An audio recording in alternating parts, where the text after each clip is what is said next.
welcome to Revsportz. We're days away from the 19th edition of the IPL, and as we build up, we are here at the beautiful Shapoorji Pallonji Joyville facility here in Howrah in Kolkata. With me is Boria Majumdar, and when we talk about the IPL, building up to the IPL, the natural progression is that we'll talk about the franchisees, we'll talk about the strengths and weaknesses of the teams. But this time around, there's something different happening. Two franchisees sold for massive valuations. Rajasthan Royals, $1.63 billion. The RCB, $1.78 billion. Boria, what was your reaction when you first saw these numbers? In normal circumstances, Gargi, the numbers are staggering. When I see these numbers and I think one franchise, and by the way, I covered the auction. Yes. So for me, it's still very real. And I was an IPL skeptic. Especially the auction bit. That how can you put players under the hammer? Mm-hmm. Now, when I think back to those days in 2007-8, and I think Rajasthan Royals from 370 or 367 crores to 15,000 crores. And I see RCB from 410 crores to 16,500 crores. It's a 26-time increase. Yeah. In a matter of 18 years. No stock, no value, nothing can give you even remotely close numbers. So the kind of brand value this property now has is staggering. And then I am told somebody like a Lucknow Super Giants, a Sanjeev Goenka, invested 7,000 crores. The valuation there is already 14,000 crores. So in 4 years, now you and I, when we grew up, we used to invest in your case, the family must have invested in fixed assets, which would double itself in 5 years or 6.5 years. Now look at this, 7,000 crores gets doubled in 4 years to 14,000. This is recession free. This is a robust brand. This is valuation of a kind of level we haven't seen. Two examples. AC Milan was sold for 1.2 billion. Now, 1.2 billion for a legacy 100-year-old club. And this is a tournament which is 18 years old, 19. You can't even come to terms with it. It's getting to NFL level valuations. Yes. Unbelievable. This is a property which I am told by people who understand the market better than I do. Every team will cross the 3 billion threshold, and maybe the top 4-5 teams, MI, CSK, RCB types, Kolkata, they will cross the 4 billion threshold in the next 7-8 years. Imagine from 400 crores to 4 billion. Unbelievable. It is unreal amount of money.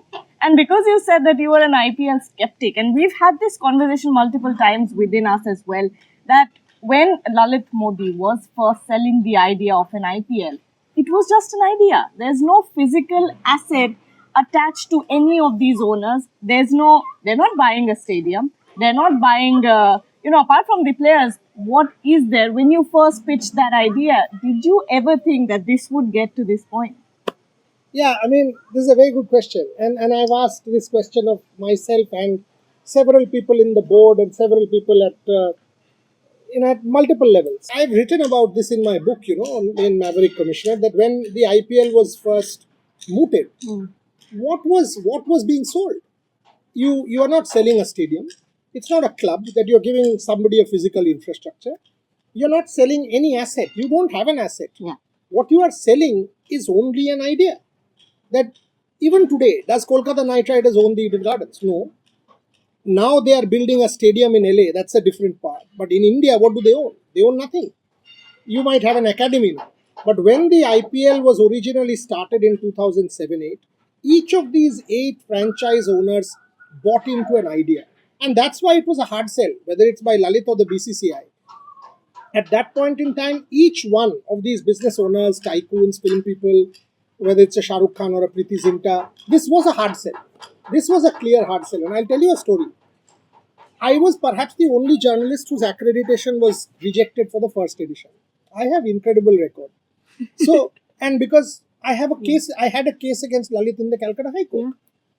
And it's all known to people. We've laughed about it a million times after that. But that allowed me to get to the stands and to the hospitality area during the first game.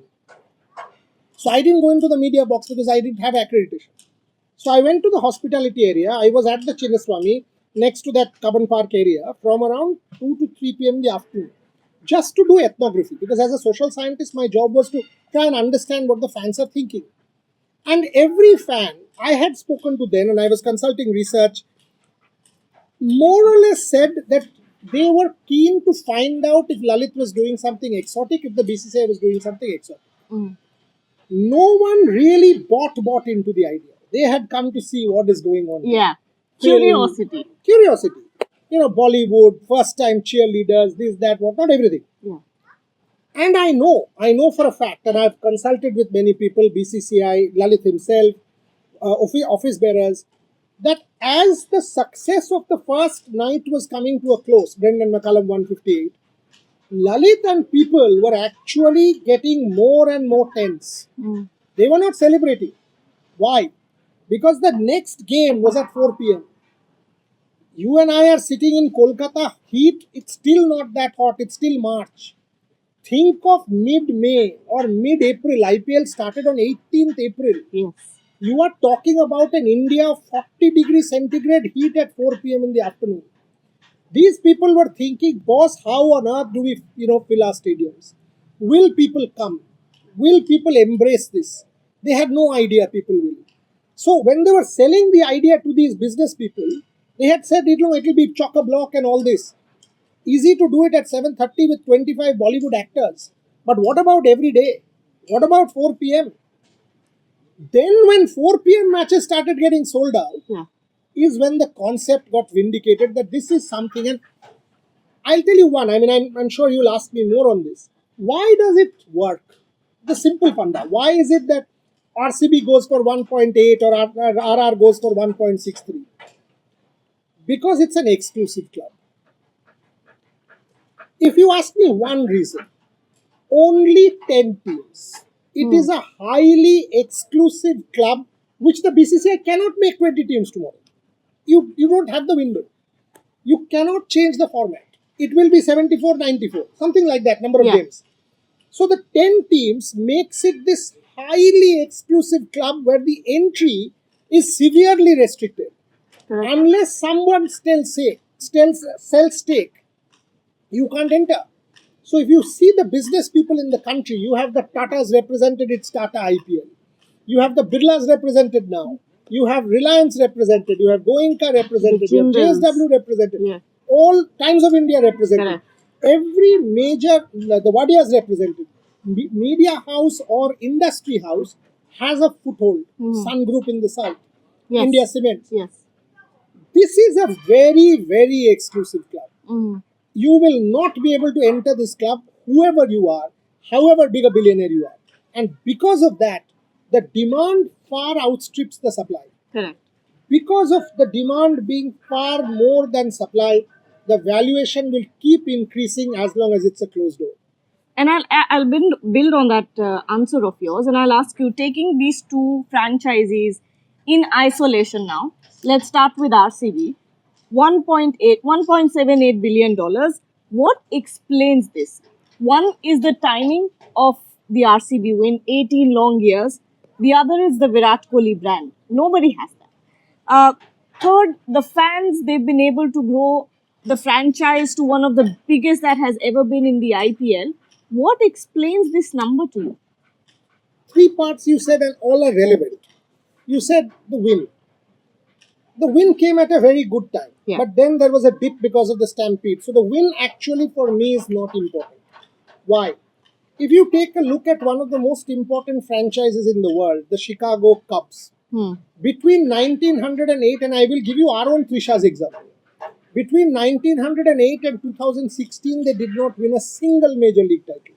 Yeah. Every single year, and by the way, to explain more, the same period, the Chicago White Sox, and I have covered a bit of baseball when I was teaching at the University of Chicago. I used to go to Wrigley Field. I used to go also to the White Sox Stadium.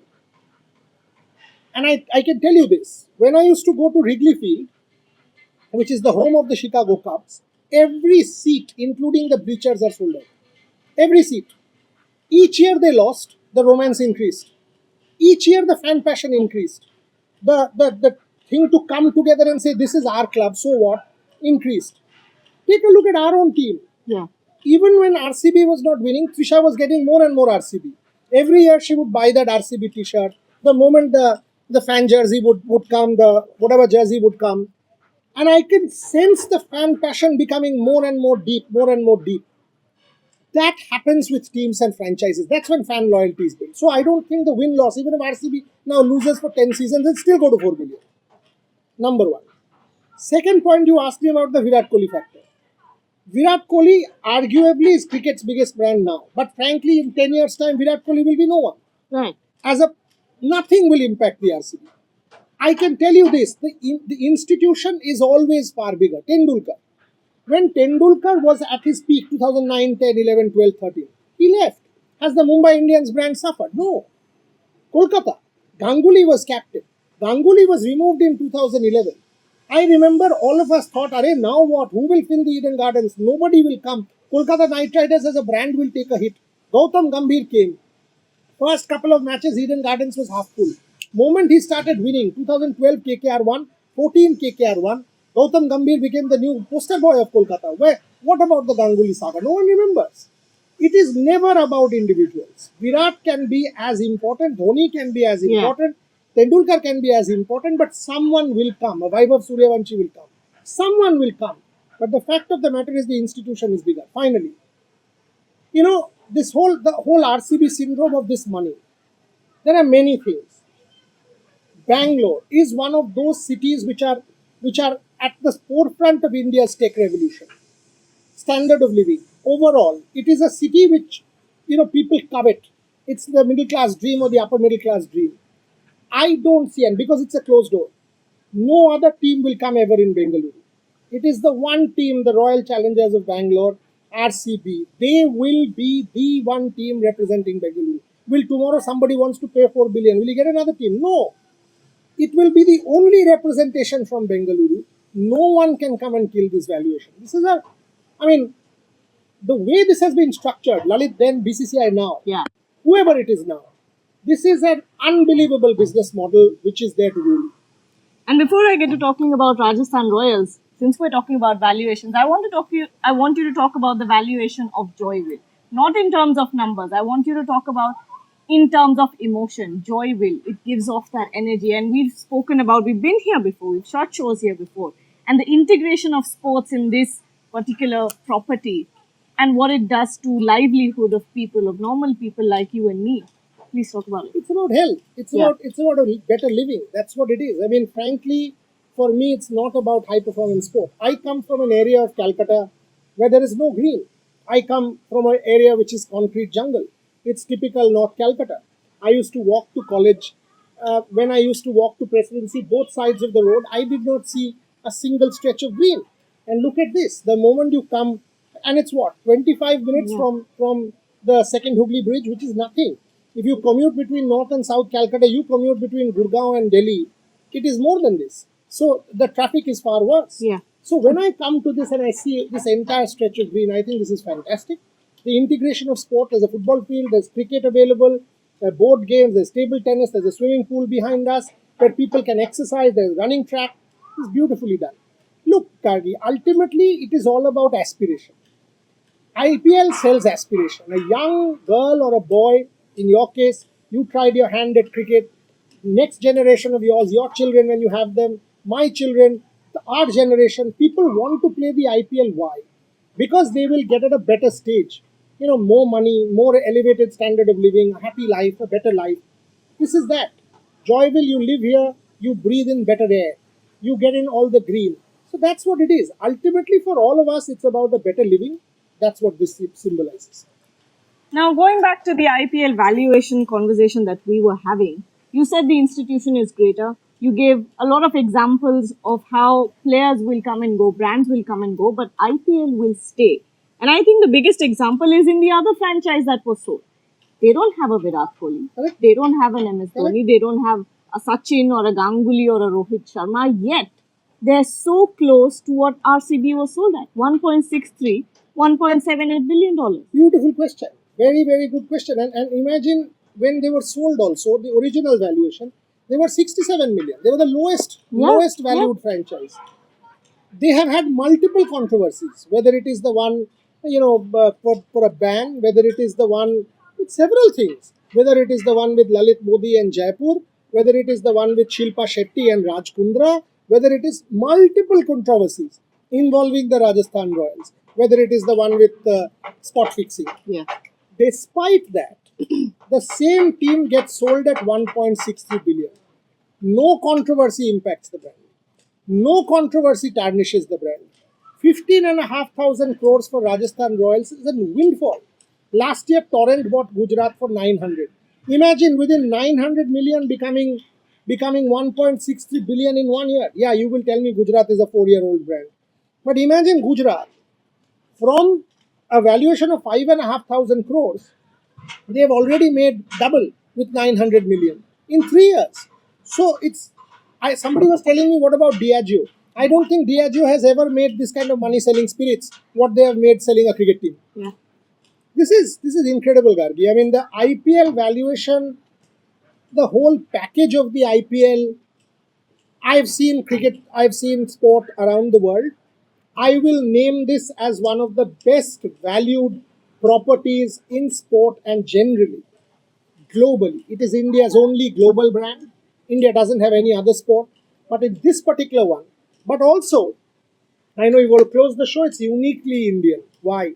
Because in the same thing, an astrologer will tell you that you have to leave the team hotel at 12 and the team owners will wrap everybody up and say, hello, out, 12:01, everybody is out of the hotel. I've seen this. Team owners come in a fancy car, maybe one of those luxury Lamborghinis kind of cars. The same team owner clutches the deity, the photograph of the family deity, and does the pranam every ball. It is a peculiar Indian modernity that I see at the IPL, which I absolutely love. That here's the same man or here's the same woman who is very modern, spends billions, but at the same time very Indian. Finally, final question, and I want you to quickly answer this. Shane Warne, you were making this, passing comment about how smartly he invested into the franchise when we talk about Rajasthan Royals. Please explain to our viewers, give that story away. Yeah, I mean, Shane is a phenomenon and one of the greatest bowlers, but one of the greatest minds and business brains. Imagine this, played for less money for Rajasthan Royals on condition that as many years that he plays or captains, he will get 0.75% stake per year. So he captained for 4 seasons. He ended up with 3% of the Rajasthan Royals. Today, when the franchise has been sold, his family and his children are getting 460 crore rupees. Talk about money. Shane Warne, wow. Passed away at the age of 52. Yeah. But what he has left his children with, smart. He said, I'll play for 9 crores at that point. Children? Would have paid for more. Next 5 generations. 460 crore rupees because of 0.75% per year for 4 years. Man. Business. This is what the IPL is. Anyone who says it's only sport, it's entertainment, all that is complete nonsense. No. At the core of it, it's ruthless business. Where will you see an Akash Ambani clash with a Parth Jindal or a Shashwat Goenka or now an Aryaman Birla? Only on the IPL table. Nowhere will you see these 4 business tycoons clash with each other and have a competition. Right. Otherwise, it's all goody-goody. In the midst, there's Bollywood celebrities out of nowhere. There's a Preeti Zinta, there's a Shah Rukh Khan. It's the perfect blend of Bollywood, money, cricket, and glamour. It is soft power at its absolute best, where India is telling the world, this is what world cricket is about. We rule. This is our decade. On that note, we'll take your leave. Thank you so much, everyone, for joining. And thank you to Shapoorji, Pallonji for hosting us here. We'll be back very soon. More on the IPL.